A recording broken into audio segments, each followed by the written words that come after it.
Di tempat hutan yang sangat lebat, ada segerombolan pemburu yang melintas di hutan tersebut.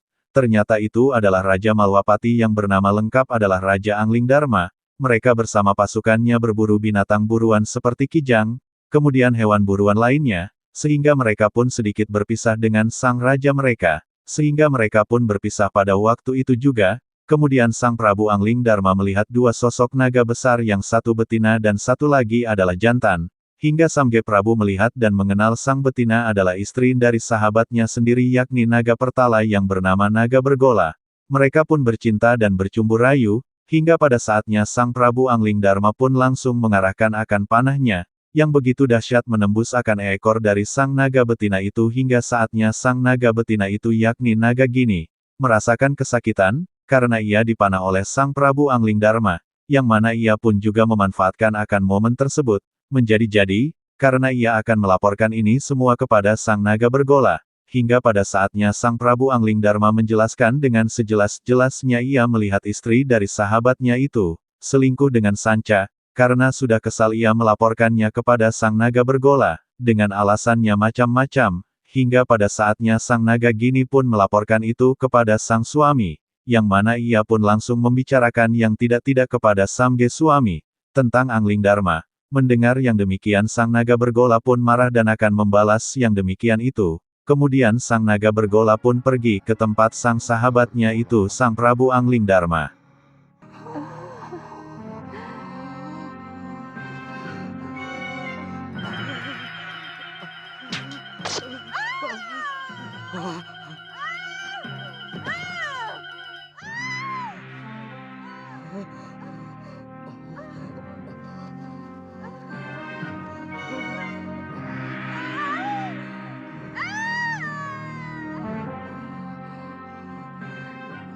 Angling Dharma, kamu mau membunuhku? Kurang ajar. Kamu akan aku adukan kepada Kakang Naga Bergola. Aku tidak sengaja, Nagini. Aku akan membunuh Sanca yang berani menodai kehormatan istri sahabatku. Nagini, tidak kusangka Nini tega mengkhianati Kakang Naga Bergola. Kamu mau mengadu kepadanya? Jangan kau kira bahwa Kakang Naga Bergola akan percaya. Dia pasti mengira kamu memfitnahku. Aku akan laporkan bahwa kamu mencoba membunuhku karena menginginkan permata abadi di mahkotaku.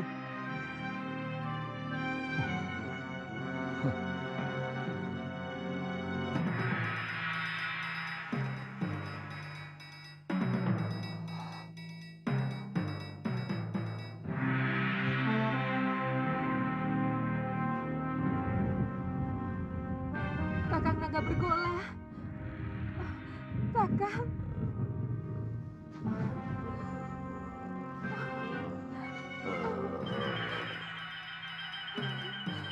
Angling Dharma hampir saja membunuhku, Kakang.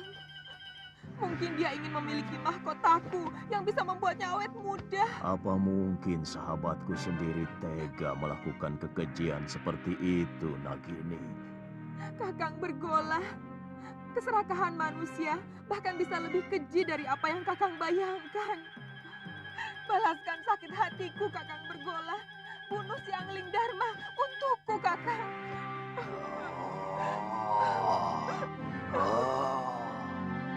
Aku sangat menghormati Kakang Naga Bergola.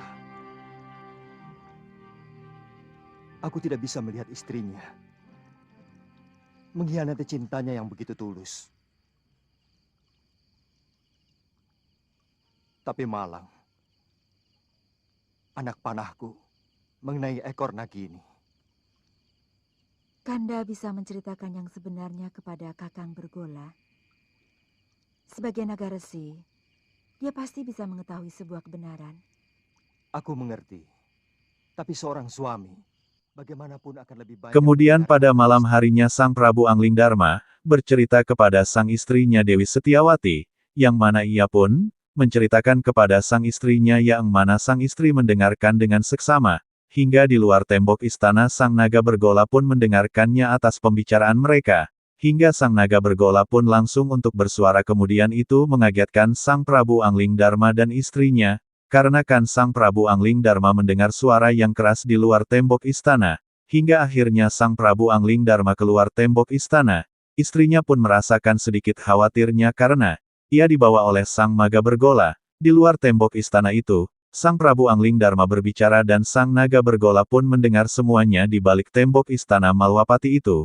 Hingga pada akhirnya Sang Naga Bergola mengajaknya untuk berjalan-jalan karenanya Sang Prabu Angling Darma itu langsung diajak naik ke punggungnya hingga akhirnya ia pun terbang melayang mengitari akan langit yang begitu indah dan sampailah ia ke tempat yang dituju. Hingga akhirnya Sang Prabu Angling Darma pun langsung untuk diberikan akan ilmu yang sangat langka yakni ilmu Aji Senyawa. Pada awalnya Sang Prabu Angling Darma pun menolak ilmu itu karenanya ilmu tersebut apabila diberikan kepada seseorang maka ia akan mati dan tidak hidup lagi. Pada akhirnya Sang Prabu Angling Darma itu, begitu mendengar penjelasannya ia pun faham dan menerima akan ilmu tersebut. Daripada dikhianati seorang istri. Dan aku akan laksanakan sumpahku. Kakang, Kau begitu baik pada aku, Angling Darma. Maukah kau mewarisi ilmuku? baik kakang. Naiklah ke punggungku.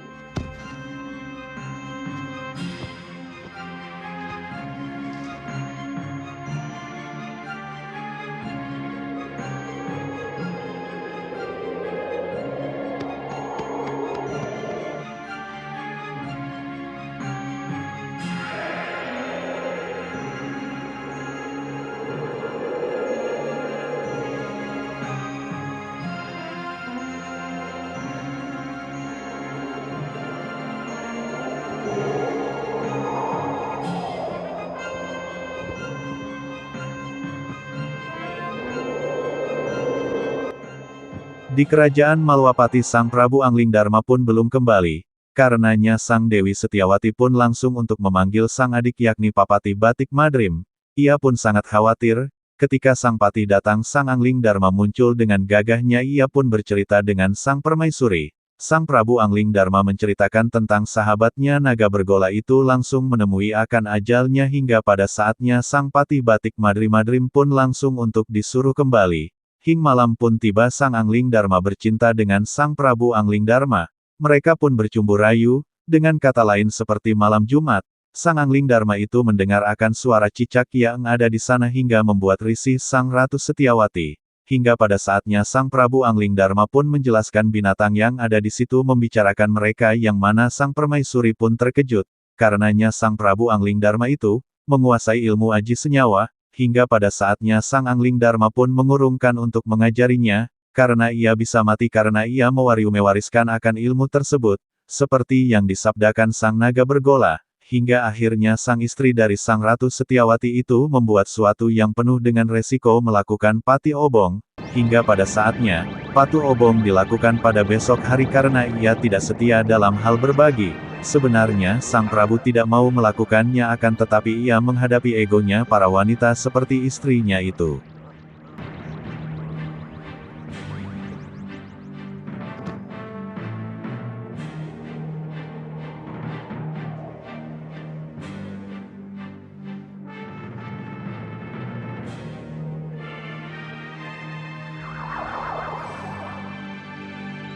Selamat jalan sahabatku.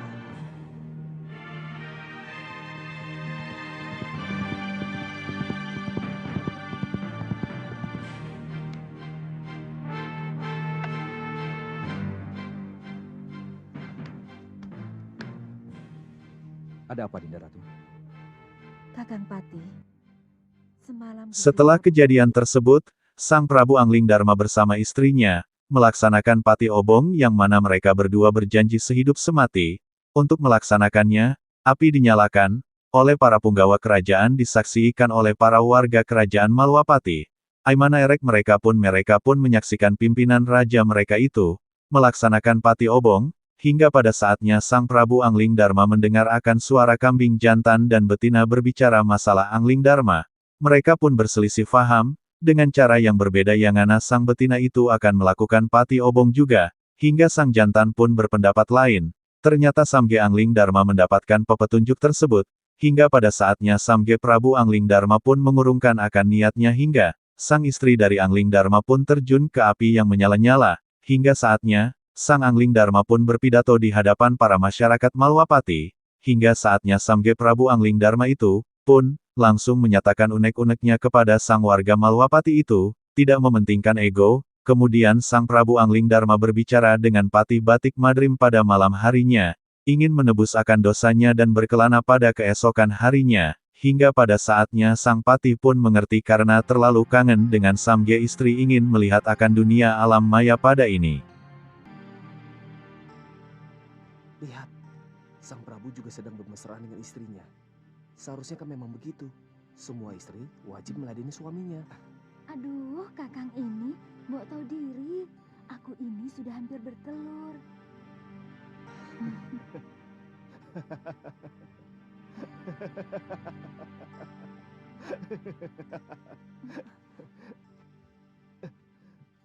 Ada sesuatu yang lucu dari diriku, Kanda?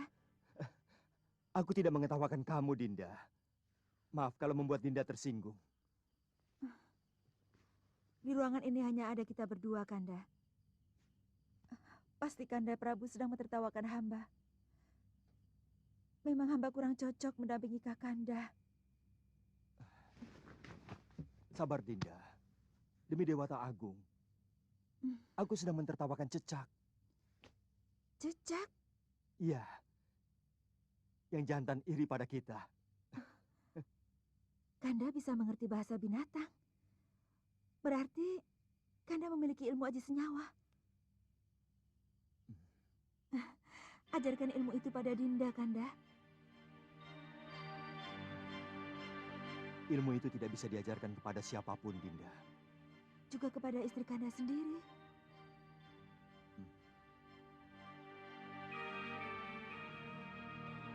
Ternyata Kanda tidak mencintai Dinda. Terus terang, Dinda merasa tidak punya arti apa-apa lagi di hadapan Kanda. Dinda tidak bisa membayangkan bahwa di antara kita akan timbul jarak yang semakin jauh. Karena Kanda mengetahui sesuatu yang tidak Dinda ketahui, seperti yang baru saja terjadi. Dulu kita pernah berjanji untuk sehidup semati demi cinta kita.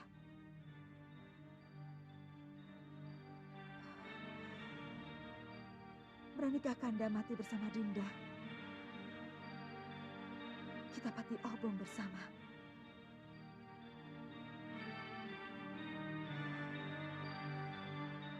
Karena tanpa memiliki ilmu yang Kanda miliki, hidup Dinda tidak ada artinya lagi. Dinda akan terus-menerus diburu rasa ingin tahu apa yang Kanda ketahui.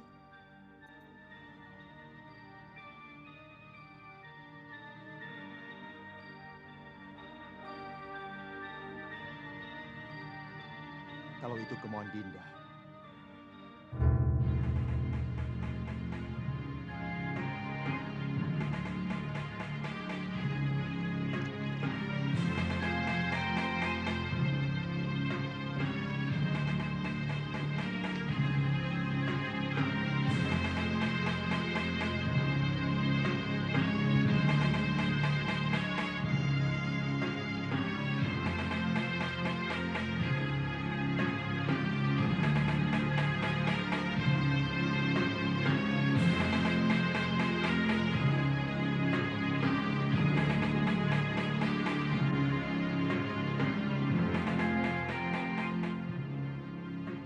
Tataplah semua wajah rakyat Paduka.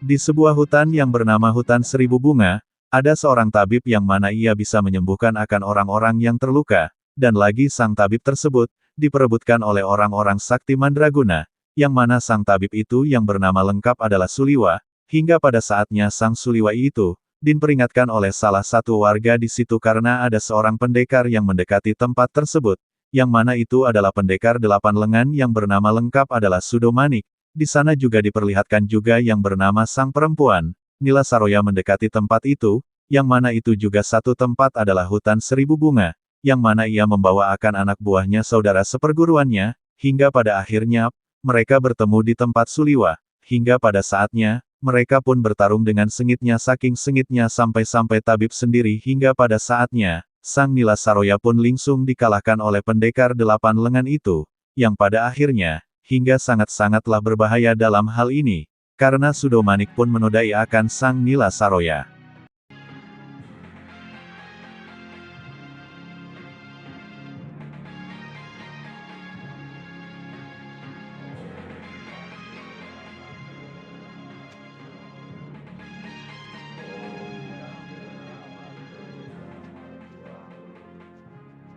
Ayo, Raka, ambilkan janur itu. Aku kan lagi ngidam. Aku tidak berani, Nyai. Bisa-bisa aku dibunuh pengawal raja. Kakang. Kakang memang tidak pernah mencintai aku. Dasar bandot. Baik, jika Kakang tidak mau turuti permintaanku, aku lebih baik ikut Pati Obong bersama permaisuri raja. Silahkan, itu urusanmu. Kau pikir aku akan ikut-ikutan Pati Obong seperti raja bodoh itu? Tidak, Nyai.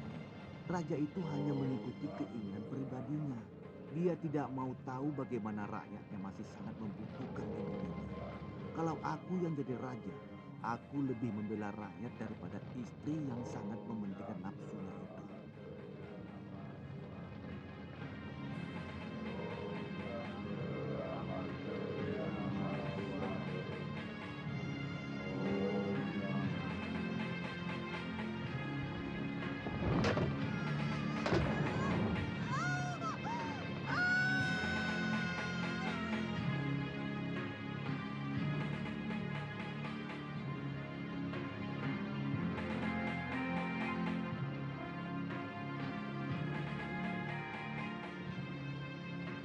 Nyai, jangan Nyai.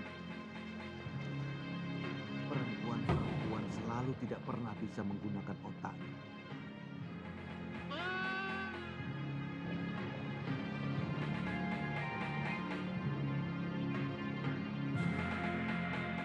Rakyatku, aku mendapatkan wangsit dari Dewata untuk mengurungkan niatku melakukan Pati Obong. Karena aku harus lebih mementingkan yang paling membutuhkan aku sebagai suami dan sebagai raja. Aku menghargai kesetiaan istriku. Tapi sebagai wakil Dewata, aku lebih menghargai rakyatku dan tugasku.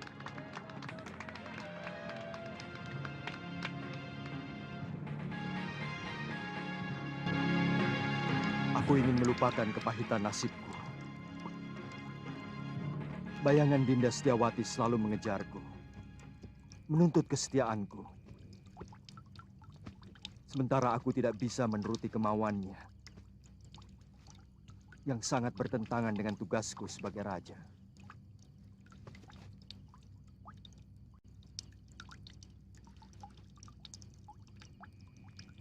Untuk sementara, aku akan meninggalkan negeri ini, Kakang Madrin. Aku ingin berkelana, keliling jagat, melihat kebesaran semesta, sambil melipur duka lara.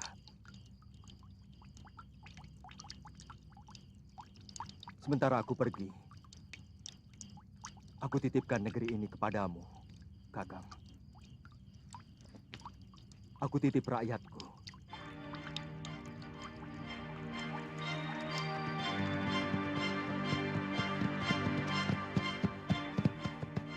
Cukup sampai di sini, Kakang Madrin. Kembalilah. Kabarkan kepada rakyatku bahwa aku sedang bertapa. Baik, Dinda Prabu.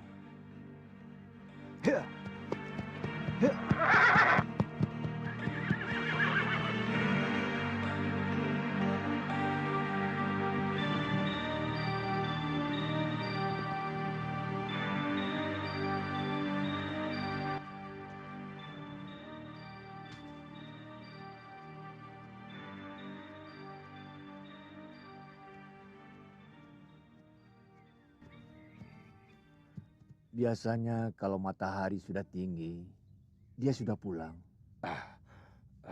Jangan-jangan si tua bangga itu sudah menangkapnya.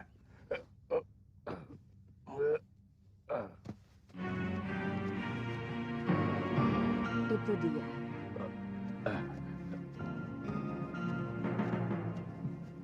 Nyai, sebentar ya. Iya. Masih belum sembuh, Ki? Kumat lagi. Oh, iya.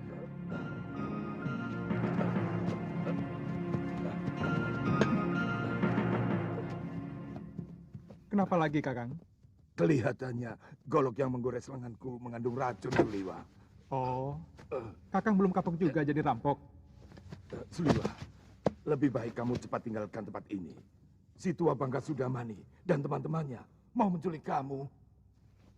Apa salah saya? Penjahat seperti dia tidak pernah mau tahu apa kamu salah atau tidak. Lebih baik sementara kamu ikut aku ke gerobogan. Kamu bisa tinggal di rumah orang tuaku.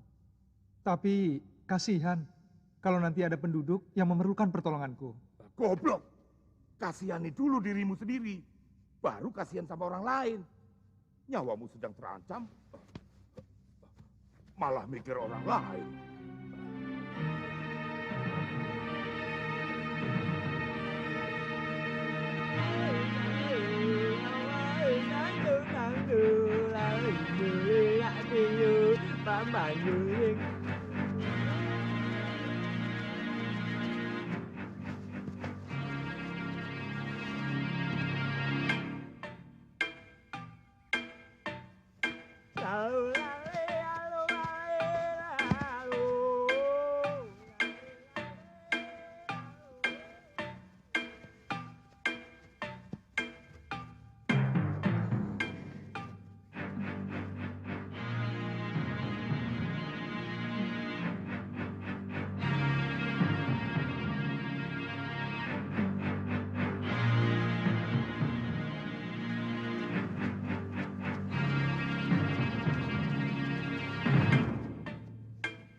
Sudamani itu mau menyempurnakan ilmu hitam tangan darah.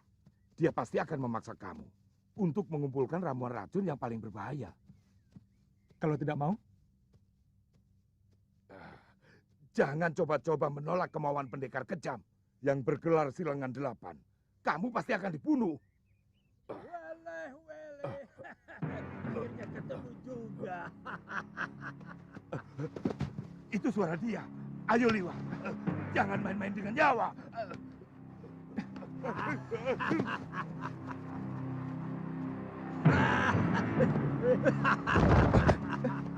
Kaget?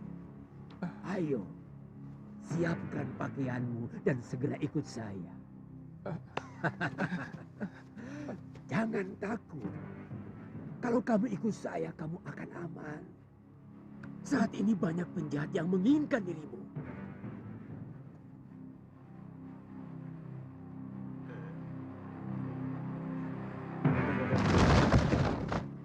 Jangan coba-coba menyentuh anak itu, Sudamani. Dia akan kujadikan murid perguruan Halimun Petak. Kalian mau bermain-main dengan pendekar 8 lengan? Gila! Panggil gurumu, bapakmu sekalian. Aku tidak takut.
kalian mau melayani aku, anak-anak?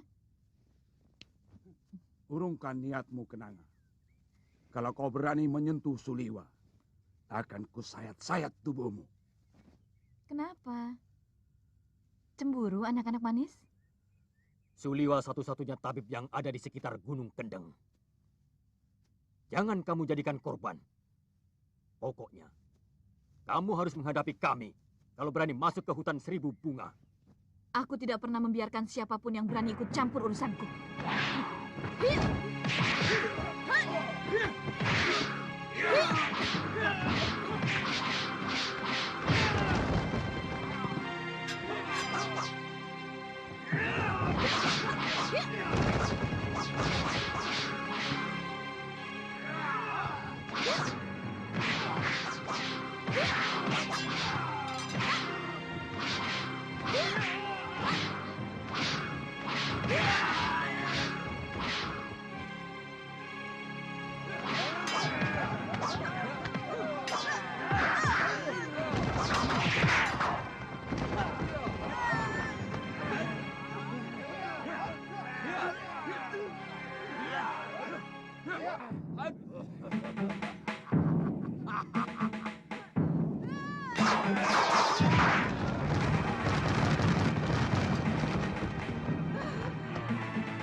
Aku paling suka perempuan galak. Tubuhmu pasti lebih panas dari ayam-ayam kampung.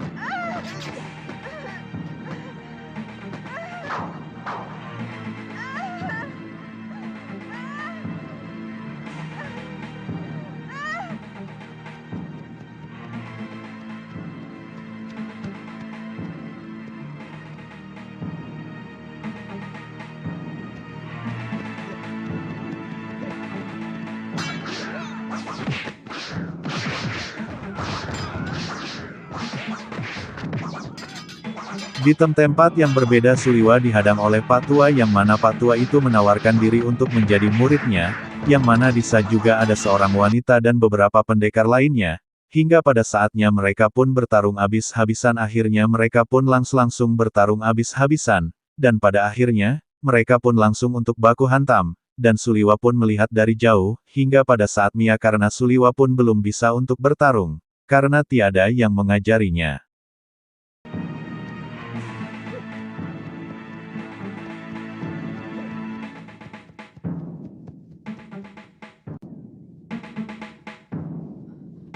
Janganlah.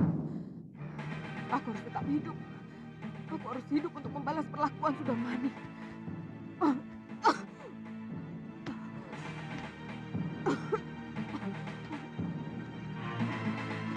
Suliwa!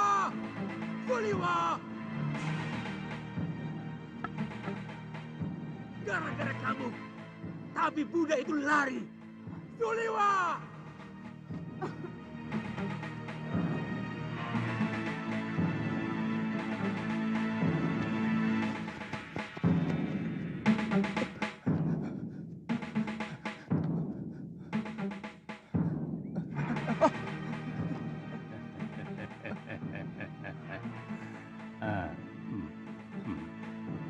Mencium bau keringatmu, kamu pasti si tabib dari hutan 1000 bunga.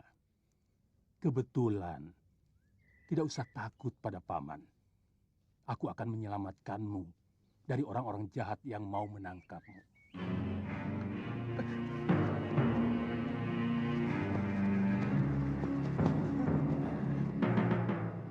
Mau kemana? Apa kamu mau diringkus sama si tua bangka Sudamani? Tubuhmu bisa direncah dan jantungmu akan dimakan. Suliwa, banyak pendekar yang menginginkanmu. Aku kasihan padamu. Jauh-jauh dari Gunung Purwo aku datang adalah untuk menolongmu. Sebenarnya ada apa dengan diri saya? Seluruh yang ada dalam dirimu, termasuk kepandaianmu membuat obat, diincar oleh pendekar-pendekar aliran hitam yang ada di tanah Jawa ini. Karena kamu diyakini sebagai keturunan terakhir Batara Surya.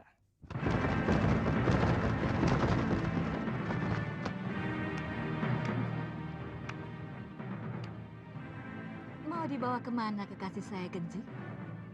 Itu bukan urusanmu, perempuan cabul. Aku tidak akan membiarkan tabib suci ini menjadi santapan nafsu bejatmu. Jangan berlagak suci, Citra Genji. Kamu sendiri mau menggunakan tabib muda itu untuk membuat racun dan obat kuat, supaya nafsu binatangmu kepada perempuan bisa terlampiaskan. Iya kan?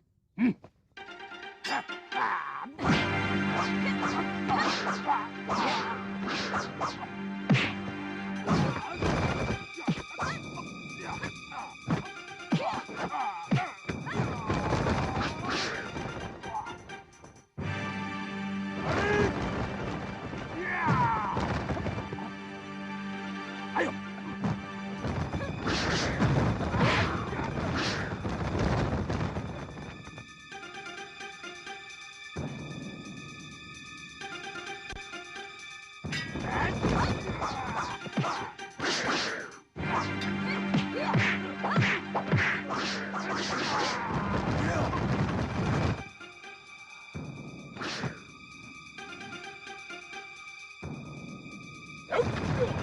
Kenapa semua orang menginginkan diriku?